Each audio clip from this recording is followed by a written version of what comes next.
Welcome to JOAN'S Coastal Delicacies.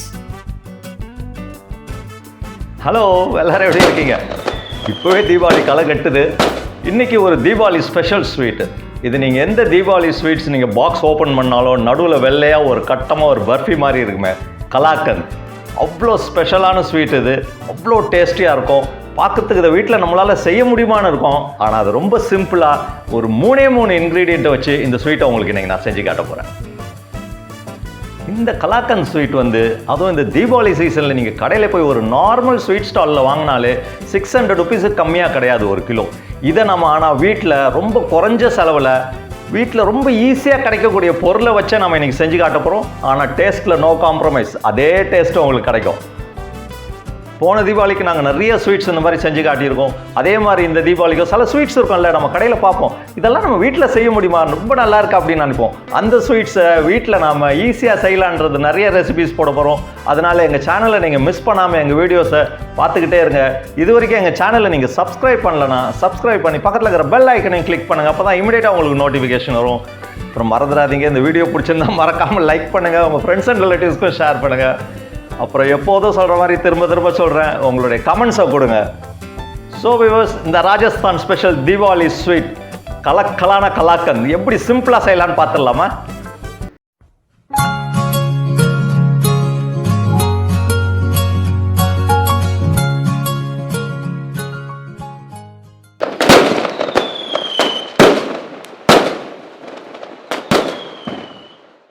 Milk 1.5 litre,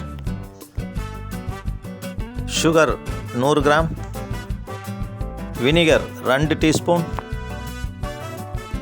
பிஸ்தா. இன்றைக்கி நம்ம இந்த தீபாவளி ஸ்பெஷல் ஸ்வீட் பண்ணி பார்த்துடலாமா? இதுக்கு ஃபஸ்ட்டு 1 லிட்டர் பாலை ஒரு பாத்திரத்தில் நல்லா கொதிக்க வைங்க. ஒரு கொதி வரணும், அது வரைக்கும் நம்ம வெயிட் பண்ணலாம். இப்போ நல்லா பொங்கி வருது பார்த்தீங்களா? இந்த ஸ்டேஜில் நம்ம ஸ்டவ் ஆஃப் பண்ணி அந்த கொதி அடங்குற வரைக்கும், அதாவது அந்த சூடு அடங்குற வரைக்கும் ஒரு 2 மினிட்ஸ் ஆற விட்டுறலாம்.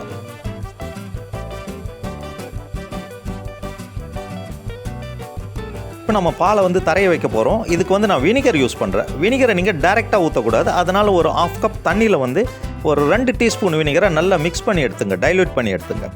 வினிகர் இல்லாத பட்சத்தில் நீங்கள் லைம் ஜூஸை இதே மாதிரி தண்ணியில் மிக்ஸ் பண்ணி ஊற்றலாம். பட் வினிகர் யூஸ் பண்ணிங்கன்னா ரிசல்ட் ரொம்பவே சூப்பராக இருக்கும். நல்லா அதை டைல்யூட் பண்ணிக்கலாம். இப்போ இந்த பாலுடைய சூடு கொஞ்சம் அடங்கியிருக்கு. இந்த ஸ்டேஜில் நம்ம வினிகரை ஆட் பண்ணணும். இதை எப்படி ஆட் பண்ணணும்னா, நம்ம எடுத்த உடனே ஃபுல்லாக அவ்வளோத்தையும் ஊற்றிடக்கூடாது. இதை நம்ம கொஞ்சம் கொஞ்சமாக ஊற்றி ஸ்லைட்டாக ஸ்லோவாக அதை தரைய வைக்கணும். அப்போ தான் ஸ்வீட் செய்கிறதுக்கு அந்த பன்னீர் அவ்வளோ சாஃப்டாக வரும். அதனால் நம்ம என்ன செய்யலாம், ஃபஸ்ட்டு ஒரு 3 ஸ்பூன் ஊற்றிக்கலாம். இதை ஊற்றி லைட்டாக அப்படியே ஜென்டலாக நீங்கள் மிக்ஸ் பண்ணிகிட்டே இருந்தீங்கன்னா கொஞ்சம் கொஞ்சமாக கட்டி ஆகும் அது. இப்போ நம்ம சைமல்டேனியஸாக ஒரு 1/2 லிட்டர் ஃபுல் க்ரீம் மில்க்கை நான் காய்ச்சிக்க போகிறேன். இதுக்கு ஒரு பேனை வச்சு லைட்டாக தண்ணி ஊற்றி அதுக்கு மேலே பாலை ஊற்றுங்க எப்போதுமே. ஏன்னா ஹீட் ஆனவுன்னு சில நேரத்தில் பால் அடி பிடிச்சிரும். அதுக்காக தான் நம்ம கொஞ்சமாக தண்ணி ஊற்றுறது. இப்போ இந்த ஃபுல் க்ரீம் மில்க் 1/3 ஆகிற வரைக்கும் நம்ம காய்ச்சணும். இதுக்கு எப்படியும் ஒரு 15 to 20 மினிட்ஸ் ஆகும். இதை நம்ம சைட் பை சைட் நம்ம காய்ச்சி வச்சுக்கலாம். இப்போ நம்ம இன்னும் கொஞ்சம் வினிகர் ஊற்றலாம். இப்போ பாருங்கள், அது ஸ்லோவாக அப்படியே கர்டில் ஆகும். அதோடைய டெக்ஸ்சர் அவ்வளோ சூப்பராக வரும். பன்னீரோடைய டெக்ஸ்சர் நம்ம கொஞ்சம் கொஞ்சமாக ஊற்றி இப்படியே நம்ம மிக்ஸ் பண்ணிகிட்டு இருந்தோம்னா, உங்களுக்கு எடுத்து காட்டுறேன் பாருங்கள், லைட்டாக வருது பாருங்கள். இப்போ தான் கட்டியாக ரொம்பவே சூப்பராக வரும் இந்த பன்னீர். அப்போ தான் இந்த ஸ்வீட்டுக்கு அவ்வளோ சாஃப்ட்னஸ் கிடைக்கும். இதே மாதிரி கொஞ்சம் கொஞ்சமாக ஊற்றி நம்ம அந்த பன்னீர் ஆகிற வரைக்கும் நம்ம மிக்ஸ் பண்ணிக்கிட்டே இருக்கலாம். இந்த மாதிரி ஸ்பெஷலாக நீங்கள் இந்த ஸ்வீட் செய்கிறதுக்கு இந்த ப்ரொசீஜரை கண்டிப்பாக நீங்கள் ஃபாலோ பண்ணால் அப்போ தான் அந்த ஸ்வீட் அவ்வளோ சாஃப்டாக டேஸ்டியாக கிடைக்கும். இப்போ நெக்ஸ்ட் ஸ்டேஜ் என்னான்னு பார்த்தீங்கன்னா, இந்த பன்னீரும் தண்ணியும் தனித்தனியாக பிரியும். அது வரைக்கும் நம்ம கொஞ்சம் கொஞ்சமாக ஊற்றி அப்படியே மிக்ஸ் பண்ணிக்கிட்டே இருக்கலாம். இப்போ பார்த்தீங்களா, ரெண்டும் தனித்தனியாக பிரிஞ்சிடுச்சு. இந்த நேரத்தில் 1 கப்பு தண்ணியை நம்ம கோல்டு வாட்டர் ஊற்றலாம். அந்த தண்ணி எதுக்கு ஊற்றுறோன்னா, இதில் ஊற்றுற வினிகரோடைய டேஸ்ட்டும் கொஞ்சம் டைல்யூட் ஆகும். அட் த சேம் டைம் பன்னீர் அப்படியே சாஃப்டாகவே இருக்கும். இப்போ உங்கள் பால் எப்படி இருக்குன்னு பார்க்கலாமா? பரவாயில்ல, ஓரளவு பாதி குறைஞ்சிச்சு, நல்லா திக்காகிட்டு வருது. இன்னும் அது 3ல் 1 பங்கு ஆகணும். இந்த மாதிரி இந்த சைடில் இருக்கிற அந்த ஏடெல்லாம் அப்படியே எடுத்து விட்டுட்டே இருக்கலாம். இப்போ பாருங்கள், பன்னீரை பார்க்கும் போதே எவ்வளோ சாஃப்டாக தெரியுதில்ல? இதில் இருக்க இந்த தண்ணியை நீங்கள் வேஸ்ட் பண்ண வேணாம். ஏதாவது நீங்கள் சப்பாத்தி மாவு பிசைறாந்தா இதை நீங்கள் யூஸ் பண்ணிக்கலாம். இல்லை ஏதாவது சப்ஜி செய்கிறாந்தா இதை நீங்கள் யூஸ் பண்ணிக்கலாம். ஃப்ரிட்ஜில் ஒரு 3-4 நாள் கூட வச்சு நீங்கள் யூஸ் பண்ணிக்கலாம்.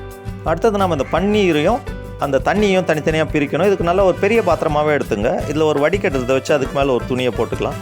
இதுக்கு நீங்கள் வீட்டில் இருக்க கைக்குட்டை கூட யூஸ் பண்ணலாம். இல்லை ஏதாவது ஒரு காடா துணி இல்லை மஸ்லின் கிளாத்து அதை மேலே போட்டு இந்த தண்ணியை ஃபஸ்ட்டு ஃபுல்லாக நாம் இருத்து எடுத்துடலாம்.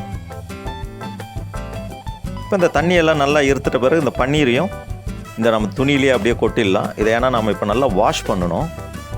You are watching Joan's Coastal Delicacies. இப்போ இந்த பன்னீரில் வந்து நல்ல கோல்டு வாட்டர் ஒரு 2-3 தடவை ஊற்றி இந்த பன்னீரை லேசாக அந்த மாதிரி ஒரு ஸ்பூனை வச்சு கிளறி விட்டு நல்லா வாஷ் பண்ணணும். நம்ம எதுக்காக அதை வாஷ் பண்ணுறோன்னா இதில் இருக்கிற அந்த நம்ம வினிகர் ஊற்றி தானே அதை தரைய வைக்கிறோம். அந்த வினிகர் டேஸ்ட் அந்த புளிப்புத்தன்மை இதிலேருந்து போகணும். இப்போ இந்த பன்னீரில் இன்னும் தண்ணி இருக்கும். இதை நம்ம எடுத்தோடனே புழிஞ்சு எடுக்கக்கூடாது. பன்னீர் ரொம்ப ஹார்ட் ஆகிடும். அதனால் அப்படியே கொஞ்ச நேரம் தூக்கி பிடிச்சிட்டு இருந்தீங்கன்னா தானாகவே எல்லாம் வழியும். எப்போ அது வழிஞ்சு ட்ராப்போ தண்ணி கொட்டுதோ அந்த ஸ்டேஜில் நம்ம கையை வச்சு நல்லா புழிஞ்சு இருக்கிற எல்லா எக்ஸஸ் வாட்டரையும் நம்ம எடுத்து ரொம்பவும் ட்ரை ஆகக்கூடாது. அதனால் மேக்ஸிமம் நம்ம புழிகிற வரைக்கும் புழிஞ்சு எடுத்துடலாம். இப்போ நம்ம தண்ணியெல்லாம் நல்லா புழிஞ்சிட்ட பிறகு இப்போ பன்னீர் எடுத்துகிட்ட பாருங்கள். சூப்பராக வந்திருக்கு பாருங்கள். இது 1 லிட்டர் மில்க்குக்கு இந்த குவான்டிட்டி வந்திருக்கு. இதில் லேசாக ஈரப்பதம் இருக்கும். இந்த ஸ்டேஜ்லேயே நாம் இந்த மாதிரி ஒரு உட்டன் ஸ்பூனோ இல்லை வேறு ஏதாவது கரண்டியை வச்சு ஒரு பிளேட்டில் போட்டு இந்த மாதிரி நல்லா மேஷ் பண்ணி நல்லா நைஸாக ஆக்கிடலாம். அப்படியே இப்போவே எவ்வளோ சாஃப்டாக இருக்குது பாருங்கள். நம்ம இது பண்ணும்போது ரொம்ப சூப்பராக வரும் இந்த ஸ்வீட். இப்போ பால் பார்த்திங்களா நம்ம எதிர்பார்த்த கன்சிஸ்டன்சிக்கு வந்துருச்சு. இந்த ஸ்டேஜில் நம்ம சுகர் ஆட் பண்ணுறோம். நான் இந்த குவான்டிட்டிக்கு ஒரு 100 கிராம் சுகர் ஆட் பண்ணுறேன். கரெக்டாக இருக்கும் ஸ்வீட்னஸ்ஸு. இந்த சுகரை வந்து நம்ம மொத்தமாக போட்டு நம்ம கரைக்கக்கூடாது. கொஞ்சம் கொஞ்சமாக போட்டு நல்லா மெல்ட் பண்ணிங்க. ஏன்னா மொத்தமாக போட்டிங்கன்னா ஒரே நேரத்தில் சுகர் எல்லாம் மெல்ட் ஆகி இந்த பாலுடைய கன்சிஸ்டன்சி திருப்பி தண்ணி ஆகிடும். திருப்பி நாம் அதை போட்டு நான் திக்காக்க வேண்டியது இருக்கும். அதனால் கொஞ்சம் கொஞ்சமாக போட்டு சுகர் மெல்ட் ஆகிற வரைக்கும் அந்த மாதிரி ஸ்டேர் பண்ணிக்கிட்டே இருக்கலாம். இப்போ இதே மாதிரி கிராஜுவலாக நம்ம சுகரை கொஞ்சம் கொஞ்சமாக போட்டு எல்லாத்தையும் கரைச்சிக்கலாம். இப்போ இதில் ஒரு ஃப்ளேவருக்கு 1 டீஸ்பூன் அளவுக்கு நான் ரோஸ் வாட்டர் ஆட் பண்ணிக்கிறேன். இந்த எசன்ஸ் நல்லாயிருக்கும் ஃப்ளேவரு. இல்லைனா நீங்கள் ஏலக்காவை நல்லா பொடி பண்ணி ஆட் பண்ணிக்கலாம். இப்போ இந்த மில்கில் நம்ம மேஷ் பண்ணி வச்சுருந்த அந்த பன்னீரை இதில் போட்டு ரெண்டையும் நல்லா மிக்ஸ் பண்ணணும். அந்த மில்க் வந்து இந்த பன்னீரோடு சேர்ந்து அப்படியே திக்கு கன்சிஸ்டன்சி வரும். பார்க்குறதுக்கு சூப்பராக இருக்கும். அந்த ஸ்டேஜ் வர வரைக்கும் நல்லா நம்ம ஸ்டேர் பண்ணிக்கிட்டே இருக்கலாம். ஃப்ளேமை ஹைலியே வச்சுங்க. இப்போ ஒரு 5 மினிட்ஸ் ஆகிடுச்சு. இதுக்கு மேலே நம்ம குக் பண்ணக்கூடாது.